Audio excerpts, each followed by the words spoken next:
সুপ্রিয় দর্শক, আসসালামু আলাইকুম। আপনাদের সবাইকে স্বাগত জানাচ্ছি এখনকার আলোচনায়। আপনাদের সঙ্গে আছি আমি সিরাজুল ইসলাম। দর্শক, আমেরিকা যদি ইরানের উপরে পরমাণু বোমা হামলা চালায় তাহলে ইরান সারা বিশ্বে মার্কিন ঘাঁটিগুলো দখল করে নেবে, এমন ঘোষণা দিয়েছেন ইরানের একজন জেনারেল। তিনি আরো বলেছেন, ইসরায়েলে ইরানের পরমাণু বোমা হামলার কোনো লক্ষ্য নেই, তার কারণ ভিন্ন।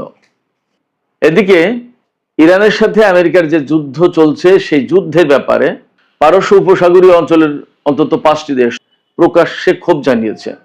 তারা বলেছে ডোনাল্ড ট্রাম্প এই যুদ্ধ শুরু করেছে এবং এখন আরব এই দেশগুলোকে যুদ্ধের মূল্য দিতে হচ্ছে। শুধু তাই না, মধ্যপ্রাচ্যে মার্কিন ঘাঁটি থাকবে কি থাকবে না সে সমস্ত বিষয় নিয়েও এইসব আরব দেশ চিন্তা করছে। এদিকে ইরানের সাথে চলমান যুদ্ধ নিয়ে হোয়াইট হাউসে ব্যাপক মতপার্থক্য দেখা দিয়েছে। প্রকাশ্য দুটি গ্রুপ হয়েছে, সেখানে ডোনাল্ড ট্রাম্প পড়েছেন মাঝখানে। কি করবেন তিনি? এদিকে হরমুজ প্রণালীতে জাহাজ চলাচল এবং এই সংক্রান্ত যাবতীয় ব্যবস্থাপনার বিষয়ে ইরান এবং ওমান একটি চুক্তিতে পৌঁছেছে বলে খবরে বলা হচ্ছে। এই চুক্তি হলে পরিস্থিতি কি হতে যাচ্ছে? আরেকটি খবরের শিরোনাম আমি আপনাদেরকে জানিয়ে বিস্তারিত আলোচনায় চলে যাই। সেটি হচ্ছে, মার্কিন প্রেসিডেন্ট ডোনাল্ড ট্রাম্প গতকাল বলেছেন যে যুদ্ধে বিজয়ের পরপরই হরমুজ প্রণালী আমেরিকার অংশ বলে তিনি ঘোষণা করবেন। এই ব্যাপারে ইরানের একজন খুব প্রভাবশালী সংসদ সদস্য তিনি বলেছেন, হরমুজ প্রণালী দখলের চিন্তা বাদ দিয়ে আপনি নিজের নিরাপত্তা নিয়ে চিন্তা করুন। শেষ পর্যন্ত আবার আপনাকে না ক্যাটারিং ট্রাকে বা ফুড ট্রাকে লুকাতে না হয়। সুপ্রিয় দর্শক, এই যে বিষয়গুলো বললাম এর সাথে আরো বেশ কিছু বিষয় যোগ হবে আজকের আলোচনায়, এবং আমি এই বিষয়গুলো নিয়ে একেবারে বিস্তারিত আলোচনা করার চেষ্টা করব। আশা করি আপনারা শেষ পর্যন্ত সঙ্গে থাকবেন এবং ভিডিও ভালো লাগলে লাইক কমেন্ট শেয়ার করবেন এবং চ্যানেলটি সাবস্ক্রাইব করে সাথেই থাকবেন। দর্শক, চলুন বিস্তারিত আলোচনা করা যাক। প্রথমে যে খবরটি দিয়ে শুরু করেছিলাম আমি সেখান থেকেই বিস্তারিত আলোচনা শুরু করতে চাই। ইরানের একজন জেনারেল, মেজর জেনারেল নাকদি, তিনি একটা সাক্ষাৎকারে বলেছেন, তাকে জিজ্ঞেস করা হয়েছিল যে আমেরিকা যদি ইরানের উপরে পরমাণু বোমা হামলা চালায় তাহলে ইরান কি করবে। তখন তিনি বলেছেন, সারা বিশ্বে আমেরিকার যত ঘাঁটি আছে সব ঘাঁটি দখল করে নেবে ইরান। জানি না এই বক্তব্যের ব্যাখ্যা কি, বিস্তারিত আসেনি, হয়তো আর একটু অপেক্ষা করলে এই বক্তব্যের বিস্তারিত জানা যাবে। তবে তিনি একই সাথে বলেছেন যে ইসরায়েলের উপরে ইরানের পরমাণু বোমা হামলার কোনো ইচ্ছে বা লক্ষ্য নেই। কারণ হিসেবে তিনি বলেছেন যে ইসরায়েল ফিলিস্তিনের সমস্ত সবকিছুর ভাগ্য নির্ধারিত হবে ফিলিস্তিনি জনগণের সংখ্যাগরিষ্ঠের ভোটে। তারা যেটা ভালো মনে করবে সেটাই হবে এবং সেটাই করা হবে। কারণ মূলত এই ভূখণ্ডে ফিলিস্তিনিরাই বসবাস করবে। তার মানে হচ্ছে জেনারেল নাকদি এখান থেকে পরিষ্কার ইঙ্গিত দিয়েছেন যে ইসরায়েলের পতন হবে এবং ইসরায়েল নামক কোনো রাষ্ট্র থাকবে না। যদি তাই না থাকে তাহলে সেখানে ফিলিস্তিনিদের বসবাসের প্রশ্ন আছে এবং ফিলিস্তিনিরা যদি বসবাস সেখানে করতে চায় বা তাদেরকে বসবাসের উপযোগী ভূখণ্ড রাখতে হয় তাহলে পরমাণু বোমা হামলা চালালে তো হবে না। পরমাণু বোমা হামলা চালালে তো পুরো ভূখণ্ডটা একেবারে তেজস্ক্রিয়তায় ভরে যাবে। আমি বলছি না এর মানে যে ইরান পরমাণু বোমার অধিকারী হয়েছে বা পরমাণু বোমা হামলা চালাতে পারে। জেনারেল নাকদি যা বলেছেন তার বাংলা অর্থগুলো আমি আপনাদেরকে জানালাম। তবে একথাও তো ঠিক যে জেনারেল নাকদি যা বললেন তার থেকে তো একটা বিশেষ ইঙ্গিত পাওয়া যায় যে ইরান ইসরায়েলের উপর পরমাণু বোমা হামলা চালাবে না। কি কারণে সে ব্যাখ্যা দিলেন তিনি। বাট যদি এই সমস্যা না থাকতো তাহলে তো চালাতো বোমা হামলা, ব্যাপারটা তো এরকম। তার মানে দাঁড়াচ্ছে কি, তার মানে কি ইরানের হাতে পরমাণু বোমা আছে?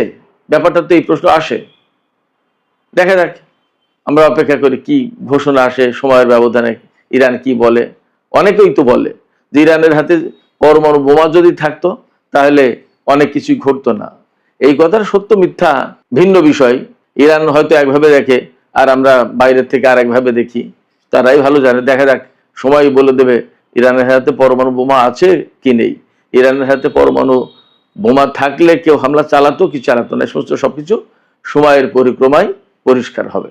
তবে জেনারেল নাকভি যেটা বলেছেন যে ইরানের উপর যদি আমেরিকা পরমাণু বোমা হামলা চালায় তাহলে সারা বিশ্বের মার্কিন ঘাঁটিগুলো দখল করে নেবে ইরান। এটার ব্যাখ্যা আসলে পরিষ্কার না। তবে এইটুকু বোঝা যায় যে জেনারেল নাকভি বা ইরানের অবস্থান খুব শক্ত, তাদের সামরিক সক্ষমতা এই পর্যায়ে আছে যে আমেরিকার সাথে যে কোনো জায়গায় তারা যুদ্ধ করতে সক্ষম, কনফ্রন্টেশনে যেতে সক্ষম। এবং এখান থেকে হয়তো একথাও বেরিয়ে আসে যে বিশ্বের যে কোনো জায়গায় ইরান হামলা চালানোর সক্ষমতা রাখে। তার কথা থেকে এইটাই বেরিয়ে আসে। আমরা জানি না আসলে প্রকৃত অবস্থা কি, আর একটু সময় গেলে হয়তো বোঝা যাবে। এদিকে খুবই গুরুত্বপূর্ণ খবর ওয়াশিংটন পোস্টে বেরিয়েছে। পারস্য উপসাগরীয় অঞ্চলের অন্তত 5টি দেশ, সৌদি আরব, কুয়েত, বাহরাইন, কাতার এবং সংযুক্ত আরব আমিরাত, এই 5টি দেশ বলছে যে ডোনাল্ড ট্রাম্প ইরানের বিরুদ্ধে যুদ্ধ শুরু করেছে এবং তাদের সাথে পর্যাপ্ত আলাপ পরামর্শ বা তাদেরকে পর্যাপ্ত খোঁজ খবর না দিয়ে এখন এই যুদ্ধের যে ক্ষয়ক্ষতি, মারাত্মক সংকট, মারাত্মক বিপদ, এইগুলো তাদেরকে ফেস করতে হচ্ছে এবং যুদ্ধের জন্য মূল্য দিতে হচ্ছে আরব এই দেশগুলোকে। এই কথা বলছেন এই 5টি দেশের নেতারা। ওয়াশিংটন পোস্ট কি বলেছেন এবং নাম প্রকাশে অনিচ্ছুক কয়েকজন আরব কর্মকর্তা ওয়াশিংটন পোস্টকে বলেছেন যে ডোনাল্ড ট্রাম্প ইরানের বিরুদ্ধে যে হামলা চালিয়েছেন বা যে যুদ্ধ শুরু করেছেন তাতে সবচেয়ে বেশি ক্ষতিগ্রস্ত হয়েছে আরব দেশগুলো। কারণ ইরান আমেরিকায় হামলা চালায়নি, হামলা চালিয়েছে এই সমস্ত আরব দেশে থাকা মার্কিন ঘাঁটিতে এবং আলটিমেটলি তার জন্য ক্ষয়ক্ষতি হয়েছে এই সমস্ত দেশেরই। যার কারণে এখন আরব দেশগুলোর সাথে ডোনাল্ড ট্রাম্পের প্রশাসনের একটা আস্থার ঘাটতি সৃষ্টি হয়েছে। ওয়াশিংটন পোস্টেরই খবর। আরব দেশগুলো মনে করছে মার্কিন প্রশাসন এবং মার্কিন এই সমস্ত ঘাঁটি আরব দেশগুলোকে নিরাপদ করার চেয়ে বরং বিপদের মুখে ঠেলে দিয়েছে, বিপদগ্রস্ত করে তুলেছে, তাদের ক্ষয়ক্ষতি অনিবার্য করে তুলেছে। এই জায়গা থেকেই তারা বিকল্প চিন্তা করছে। এবং বিকল্প চিন্তাটা কি? বিকল্প চিন্তা হচ্ছে এই যে মার্কিন ঘাঁটি রাখলে আরব দেশগুলো বিপদে পড়বে এবং মার্কিন ঘাঁটি যখন থাকছে তখন আলটিমেটলি যুদ্ধ হলেই ইরান এই সমস্ত ঘাঁটিকে টার্গেট করবে। শুধু যুদ্ধ না, যুদ্ধ ছাড়াও সম্ভবত ইরান এই সমস্ত ঘাঁটিকে টার্গেট করবে, কারণ ইরানের লক্ষ্য কিন্তু ভিন্ন, মধ্যপ্রাচ্য থেকে মার্কিন সামরিক বাহিনীকে তাড়িয়ে দেয়া। যদি তাই হয় তাহলে মাঝে মধ্যে ইরান এই সমস্ত ঘাঁটিতে হামলা চালাবে। তার মানে হচ্ছে প্রত্যেকটা দেশ যুদ্ধের কবলে থাকবে। কারণ এক একটা ক্ষেপণাস্ত্র যখন বিস্ফোরিত হয়, ব্যালিস্টিক ক্ষেপণাস্ত্র, তখন আকাশ পাতাল প্রকম্পিত হয়, কাঁপতে থাকে, পরিস্থিতি এতটা খারাপ। আপনারা শুনেছেন না যে ইরানের ক্ষেপণাস্ত্র হামলার কারণে প্রায় 750 যে সেনা আহত হয়েছে, তাদের ভেতরে ম্যাক্সিমামই ব্রেইন ইনজুরিতে ভুগছে। তাদের ব্রেইন ইনজুরিতে পড়েছে কেন? ক্ষেপণাস্ত্রগুলো যখন বিস্ফোরিত হয় এত বিকট শব্দ হয় এবং এত মারাত্মক রকমের ভয়ার্থ পরিবেশ তৈরি হয়, এত কম্পন তৈরি হয়, মনে হয় যেন পৃথিবীটা ধ্বংস হয়ে যাবে। এই অবস্থায় তারা ট্রমাটাইজড হয়ে যায়, ব্রেনে ইনজুরি সৃষ্টি হয়। তো যখন একটা দেশে এরকম একের পর এক ক্ষেপণাস্ত্র ড্রোন পড়তে থাকে, ছোট ছোট দেশ, বিশেষ করে বাহরাইন এবং কুয়েত, তাদের জনগণের অবস্থা এবং তাদের রাজা বাদশাদের অবস্থা কি হয়? কোনো জায়গায় তো নিরাপদ না, কোনটা যে কখন পড়বে তার তো কোনো নিশ্চয়তা নেই। এই জায়গা থেকে আরব দেশগুলো এখন আমেরিকার ঘাঁটিগুলো আর রাখতে চাইছে না এবং সম্ভবত এই লক্ষ্য নিয়েই সৌদি আরব, পাকিস্তান এবং তুরস্ক জোট করেছে। হয়তো ধীরে ধীরে আরব দেশগুলোর সবাই এই জোটে যুক্ত হবে। সংযুক্ত আরব আমিরাত যুক্ত হবে কিনা সেটা ভিন্ন বিষয়, কারণ তার ব্যাপারে তুরস্কের বক্তব্য হচ্ছে যে মিশর প্রায়োরিটি পাচ্ছে, বাট সংযুক্ত আরব আমিরাত না। দেখা যাক কি হয়। তবে মধ্যপ্রাচ্যে আমেরিকা এই যুদ্ধের কারণে তার অবস্থান নিজে হারিয়েছে খানিকটা, আর ইরানের হামলার কারণে তো একেবারেই পরিষ্কার। এজন্য সম্ভবত মধ্যপ্রাচ্য আমেরিকার জন্য আর নিরাপদ হচ্ছে না, নিরাপদ থাকছে না এবং সম্ভবত মার্কিন সেনারা মধ্যপ্রাচ্যে থাকতে পারবে না। যদিও আমেরিকা বলছে এখন যে যুদ্ধটাই তাদের এখন চূড়ান্ত লক্ষ্য নয়, সরকার পরিবর্তন চূড়ান্ত লক্ষ্য নয়, পরমাণু কর্মসূচি চূড়ান্ত লক্ষ্য নয়, চূড়ান্ত লক্ষ্য এই মুহূর্তে হরমুজ প্রণালী খোলা। মানে কোথা থেকে কোথায় আসতে আসতে কি ধরেছে, অথচ এই হরমুজ প্রণালী কিন্তু উন্মুক্ত ছিল, যুদ্ধ করতেছে সেটা আটকে দিয়েছে। অদ্ভুত ব্যাপার। মারাত্মক রকমের ভিকটিম হয়ে গেছে আমেরিকা এই যুদ্ধ করতে এসে। তারা স্বপ্নেও কল্পনা করেনি যে ইরান তাদেরকে এইভাবে চেপে ধরবে এবং এই ধরনের কোণঠাসা করে ফেলবে এবং সারা বিশ্বের চোখের সামনে তাদেরকে এইভাবে অপমান অপদস্থ করবে। আমেরিকা চিন্তাও করেনি। বাট আমেরিকাকে এই ধরনের অপমান অপদস্থ হতে হলো অন্তত সামরিক দিক দিয়ে, এ কথাটা চূড়ান্তভাবে সত্য। এই যে অপমান অপদস্থ হলো এবং বিপর্যস্ত অবস্থার ভেতরে পড়েছে মধ্যপ্রাচ্যে, এই জায়গা থেকে এখন হোয়াইট হাউসের ভেতরে দুই রকমের গ্রুপ সৃষ্টি হয়েছে। ভাইস প্রেসিডেন্ট জেডি ভ্যান্স বলছে যে আর যুদ্ধ না, অনেক হয়েছে যুদ্ধ দিয়ে কিছু হবে না বা কিছু করা যায়নি, যা হয়েছে হয়েছে, এখন আমরা হরমুজ প্রণালী ওখানে নৌ অবরোধ ব্লকেট দিয়ে রাখি এবং ইরানের উপরে অর্থনৈতিক চাপ সৃষ্টি করতে হবে, নিষেধাজ্ঞা দিতে হবে, তাকে তেল যাতে বিক্রি করতে না পারে সেই ব্যবস্থা করতে হবে। এটা হলো ভাইস প্রেসিডেন্ট জেডি ভ্যান্সের বক্তব্য। আর যুদ্ধমন্ত্রী পিট হেগসেথের বক্তব্য যে না, ইরানের বিরুদ্ধে এখনো যুদ্ধই করতে হবে। আর মার্কো রুবিওর অবস্থান যুদ্ধের পক্ষেও আছে, আলোচনার পক্ষেও আছে। তার মানে মার্কো রুবিও বেসিক্যালি একটু যুদ্ধের পক্ষেই, আর ডোনাল্ড ট্রাম্প এই মাঝখানে কি করবে। তবে জেডি ভ্যান্সের মতোই তারও মতামত যে যুদ্ধ না করে এখন ওই ব্লকেট সৃষ্টি করা, ইরানের উপরে অর্থনৈতিক নিষেধাজ্ঞা আরোপ করা, তেল যাতে বিক্রি করতে না পারে সেই ব্যবস্থা করা, এইগুলো প্রাধান্য পাচ্ছে। কিন্তু এখানে আমি একটু বলি, আমেরিকা যদি ইরানের বিরুদ্ধে নিষেধাজ্ঞা দেয়, তেল বিক্রি যাতে করতে না পারে তার ব্যবস্থা করে, ব্লকেড দিয়ে রাখে হরমুজ প্রণালীতে, কিন্তু এগুলোতে কিছু করতে পারবে না। তো কারণ 47 বছর ধরেই তো আমেরিকা ইরানের উপরে হাজার হাজার নিষেধাজ্ঞা দিয়ে রেখেছে। শুধু নিষেধাজ্ঞা দেয়নি, ইরানের ভিতরে যে সমস্ত তেল বিক্রি করেছে তার অনেক সম্পদ আটকে রেখেছে এবং তার তেলের উপর নিষেধাজ্ঞা তো দিয়ে রেখেছে। তাতে আটকাতে পেরেছে ইরানকে। আমি তো বারবার বলি, ইরান যে আমেরিকা এবং ইসরায়েলের মতো দুটো শক্তির বিরুদ্ধে লড়াই করছে, এই লড়াইয়ের জন্য যে সমস্ত অস্ত্রপাতি সামরিক সরঞ্জাম লাগে এগুলো তো ইরানের বানানো বা ইরানকে কিনতে হয়েছে, কেউ তার বিনামূল্যে দেয়নি। তাহলে এগুলো বানাতে এবং কিনতে তো পয়সা লাগে, সেই পয়সাটা কোথা থেকে পেয়েছে? শুধু তাই না, মধ্যপ্রাচ্যের টোটাল যে যুদ্ধের পরিস্থিতি, যে যুদ্ধ চলছে, এর প্রত্যেকটা যুদ্ধের পেছনে ইরানের কোনো না কোনো ভাবে ইনভলভমেন্ট আছে এবং তার পয়সা খরচ হচ্ছে। তাহলে অতএব নিষেধাজ্ঞা দিয়ে এগুলো দিয়ে আসলে কিছু করতে পারবে না। এর চূড়ান্ত সমাধান আমি ব্যক্তিগতভাবে মনে করি এই অঞ্চল থেকে আমেরিকাকে চলে যেতে হবে এবং ইরানের সাথে যুদ্ধ না করে একটা আপোষ সভা করে তাকে বিদায় নিতে হবে। এটা হচ্ছে এর একমাত্র সমাধান। এছাড়া মধ্যপ্রাচ্যে আমেরিকা থাকবে আর ইরানও থাকবে আর শান্তিপূর্ণ অবস্থান থাকবে, এটা হবে না, অসম্ভব।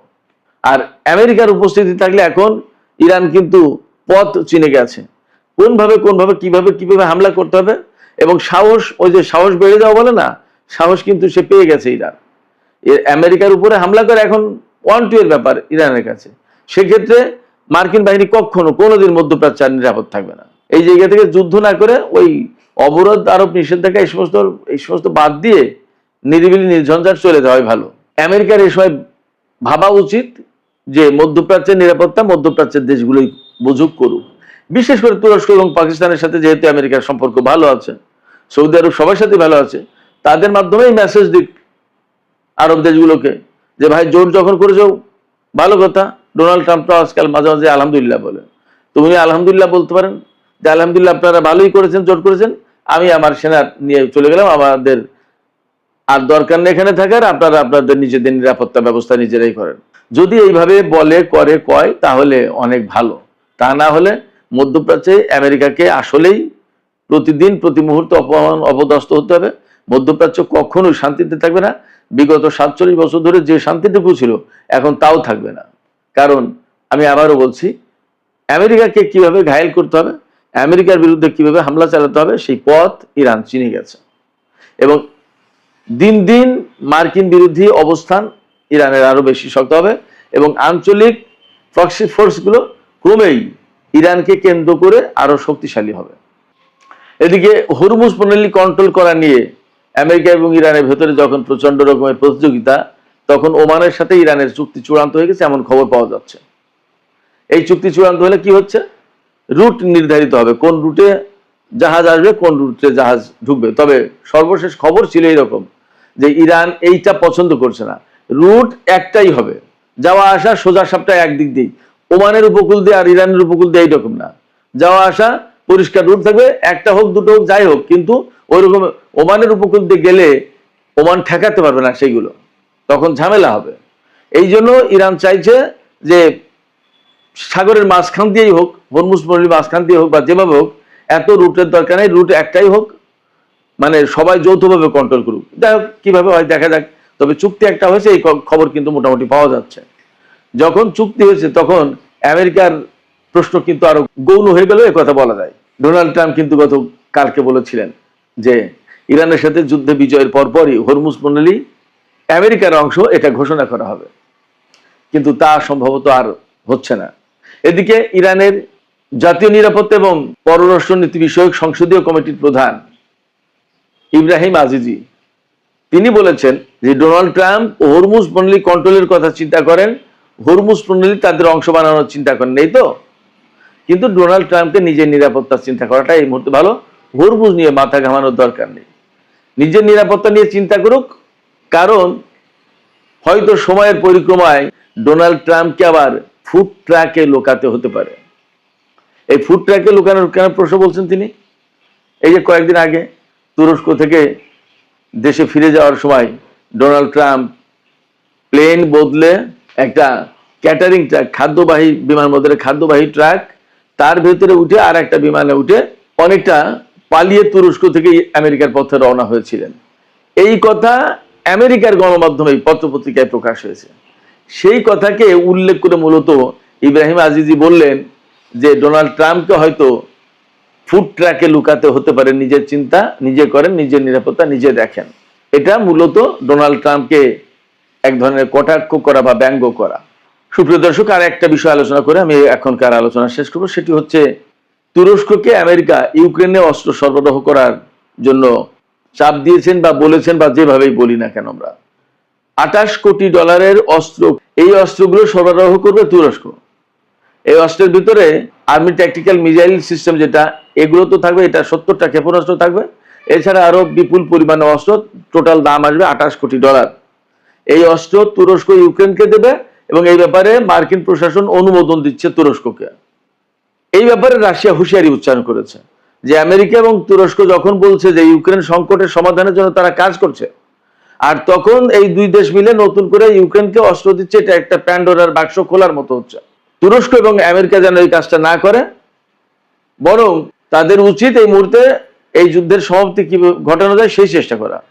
তা না করে যদি অস্ত্র দেয় এই দুই দেশ মিলে ইউক্রেনকে, তাহলে ওয়াশিংটন এবং আঙ্কারার উপরে যে আস্থা রাশিয়ার ছিল, সেই আস্থা নষ্ট হয়ে যাবে, সেই আস্থায় ঘাটতি সৃষ্টি হবে। এই বক্তব্যগুলো দিয়েছেন রাশিয়ার পররাষ্ট্র মন্ত্রণালয়ের মুখপাত্র মারিয়া জাখারোভা।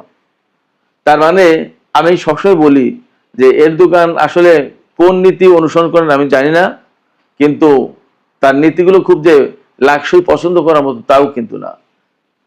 ইউক্রেনকে অস্ত্র দিচ্ছে রাশিয়ার বিরুদ্ধে, অথচ রাশিয়ার সাথে তুরস্কের অনেক সম্পর্ক। রাশিয়াই তাকে S-400 সরবরাহ করেছিল। যখন আমেরিকা তাকে F-35 বিমান দেয়নি, তখন রাশিয়া তুরস্ককে S-400 ক্ষেপণাস্ত্র প্রতিরক্ষা ব্যবস্থা দিয়েছিল। সেই জায়গায় তুরস্ক যদি এখন ইউক্রেনকে অস্ত্র সরবরাহ করে টাকার জন্য, তাহলে রাশিয়ার সাথে তার সম্পর্কটা কোথায় যায় এবং এই যুদ্ধের পরিস্থিতি কোথায় যায়, এগুলো ভাবার বিষয়। তুরস্ক আসলে আমি যা দেখলাম যে শুধুই নিজের পকেট ভরার চিন্তা করে। এই ধরনের নীতি বৈশ্বিক শান্তির জন্য মারাত্মক ক্ষতিকর। সুপ্রিয় দর্শক, এখনকার আলোচনা এখানে শেষ করতে চাই। শেষ করার আগে আপনাদের মতামত জানতে চাই, আপনারা কি ভাবছেন? আরব দেশগুলো যে বলছে এই যুদ্ধের জন্য তাদেরকে অনেক বেশি মূল্য দিতে হচ্ছে এবং তারা আমেরিকার উপর আর আস্থা রাখতে পারছে না এবং তারা ক্ষুব্ধ, এখন মার্কিন ঘাঁটিগুলো সরিয়ে নিতে হবে এরকম বিষয় বিবেচনা করছে। আসলে আরব দেশগুলো কি শক্তভাবে আমেরিকাকে বলতে পারবে যে আপনাদের ঘাঁটি আপনারা সরিয়ে নিন? আপনাদের কি মনে হয়? আপনাদের মতামত জানিয়ে কমেন্টে লিখুন, আর ভিডিও ভালো লাগলে লাইক কমেন্ট শেয়ার করবেন এবং চ্যানেলটি সাবস্ক্রাইব করে সাথে থাকবেন। দর্শক, এখনকার আলোচনা এখানেই শেষ করছি। আপনারা সবাই অনেক অনেক ভালো থাকুন। আল্লাহ হাফেজ।